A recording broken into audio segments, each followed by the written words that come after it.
Hey guys, welcome to NTI Day. What are we on 7 now? I don't know. Total for the year. Anyways, first one for the week. It's Thursday. How we doing? I saw everybody yesterday, which was great. First time seeing everybody in well a long time. Um, Catch one of you, maybe catch two of you, but never see all three of you in the same day. So that's wonderful. Anyway, yesterday we did this front page of our packet. Um, we reduced fractions down.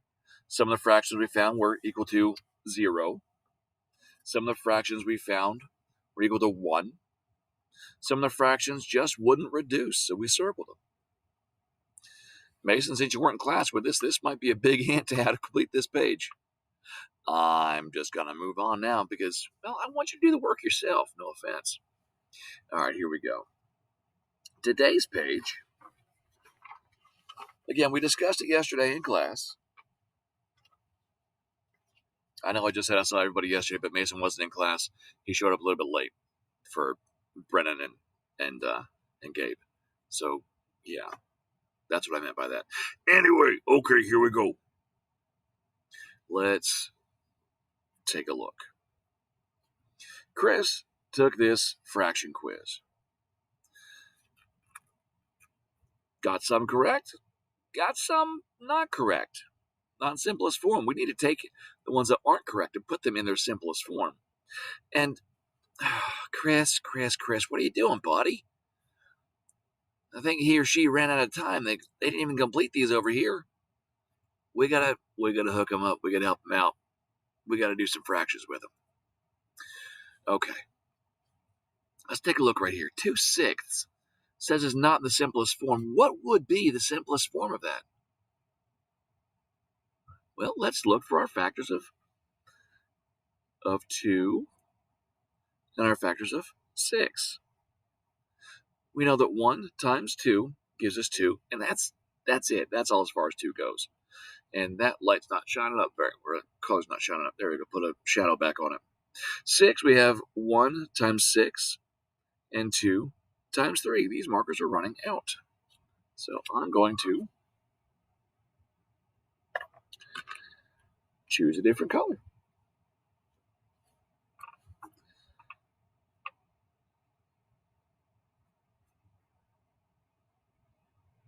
Okay, so we see that 1 still goes into both. Well, 1's always going to go into them, right?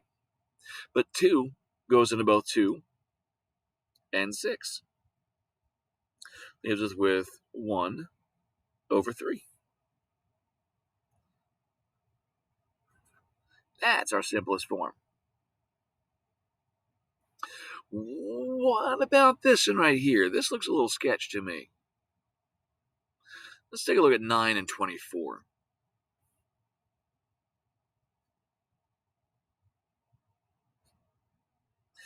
Our factors of 9 are going to be 1 times 9. Does 2 go into 9? No, 2 goes into even numbers. 2, 4, 6, 8, 0. If the number ends in that, then 2 goes into it. 9's an odd number, so it won't be 2. How about 3? Yeah, 3 goes into 9 3 times. So 3 times 3. And since we're on the repeat there, that everything else is nothing's going to work until we get back to 9. Cool, we got that. What about 24? We know 1 times 24. 2 goes into it. You know how many times? Check your chart. Or hey, you could even use your calculator. Hold up. Boop, boop, boop. I could say 24 divided by 2 gives me 12. Does 3 go into it? 24 divided by 3 goes 8 times. 3 times 8.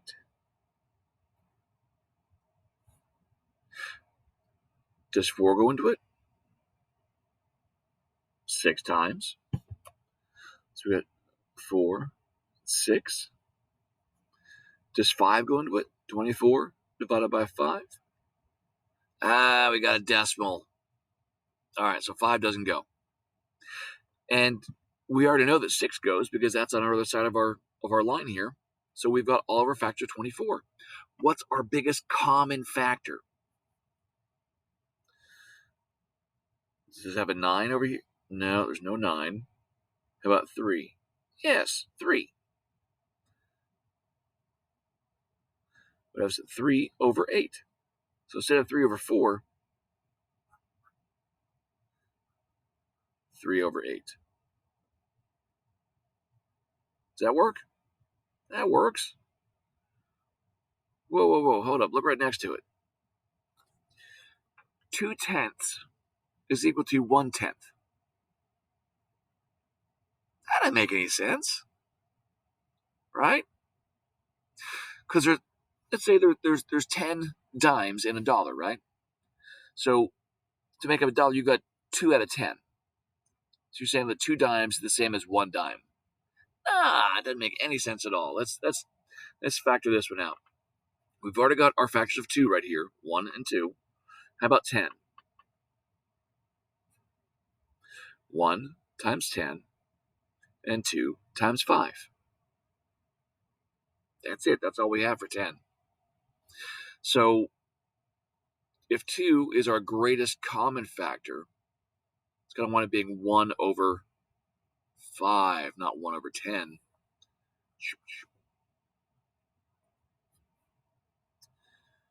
All right. How about down here? 8 over 10. We've got our 10 right there. Let's put our 8 right here.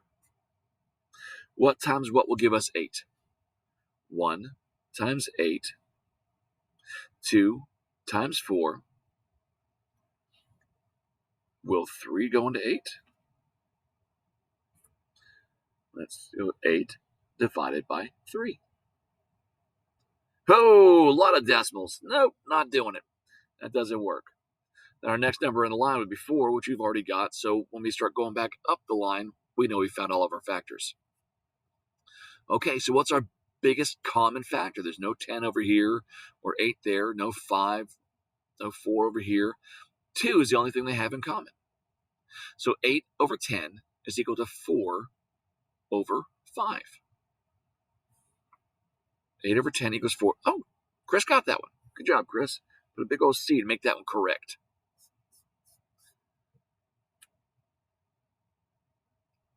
That's what we're doing is we're going through this page. We're correcting. If Chris needs a little help, let me make that show up a little bit better. 1 over 3. There we go. All right. So if it's not right, put the X and then put the correct fraction, the correct reduction. When you reduce a fraction to its lowest terms, which is what this is called, lowest terms, then then we're set.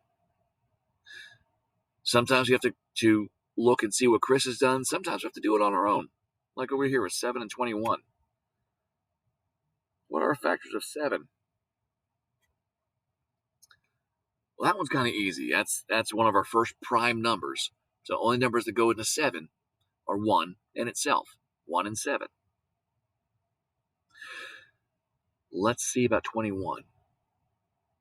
We know 1 and 21. That's always going to happen. Will 2 go into 21? Now, 21's not an even number, so 2 won't go into it. How about 3? Let's do 21 divided by 3. 7. So 3 and 7. How about 4? Will 4 go into it? 21 divided by 4. No. 21 divided by 5. No. 21 divided by 6. No. Now our next one is 21 divided by 7, and we've already got that written down on our page. So the only factors in common are 1 and 7. So our greatest common factor, the greatest one shows up between both of them, is 7, which would mean that 7 over 21 equals 1 over 3. 1/3. Okay? Now I can trust you guys to get the rest of these done, but let me look down here. This is quite a big fraction. We'd be going for a long time trying to find all the factors between 150 and 200. That'd take us a while. So let me make a shortcut. Will those both have zeros on the back? We can right away. It's like dividing by 10. Takes off that last zero. It only works if there's zeros for the last number, okay? So now we can look at 15 and 20. If we can find the greatest common factor between 15 and 20. You're over here. 15 and 20. 1 times 15. Does 2 go into 15? It doesn't. But 3 does. How many times? 5 times. Awesome. And 4 doesn't go. 5's our next number. That's all we have for 15. How about for 20? 1 times 20. 2 doesn't go into 15, but it does go into 20, doesn't it? Sure does. 10 times. So 2 and 10. How about 3?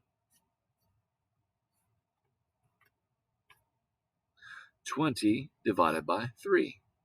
Nope, not today. Does it go into 4? 20. Or does 4 go into it? 20 divided by 4? 5 times. So I got 4 and 5. And our next number would be 5, which is already here.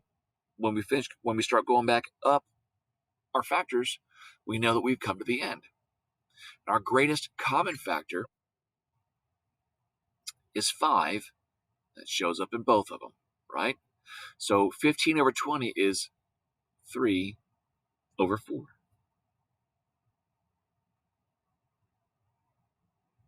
Again, where we took those zeros off the back, that's like dividing by 10 right off the bat. Okay? So we divided by 10 first. We took that common factor out. Then we took 5 out. Otherwise, we'd have to go and find that 50 was the greatest common factor. That'd be crazy writing all that stuff down, right? So take your shortcuts when you can. Just like when zeros are the last two numbers, that's the only shortcut that I'm going to say is a good move. Okay. Oh, wait, here's another one with a shortcut, huh? Zeros is the last number. If we get rid of those, we're saying that 1 over 3. Yeah. Okay. I'm all about working smarter, not harder. Okay. If they both have zeros, we can divide by 10 and take off those last zeros. We know that 1 won't reduce. 1's as far down as it goes, right? This 1 times 1 gives you 1. So we can't reduce that further than 1/3. Boop. Okay. Now you guys, I trust to get the rest of this page done. All right, we've done, half of them together here in just a few minutes. Y'all got this. All right? If you have any issues, I'm going to be in the Google Meet till noon. Have a great day.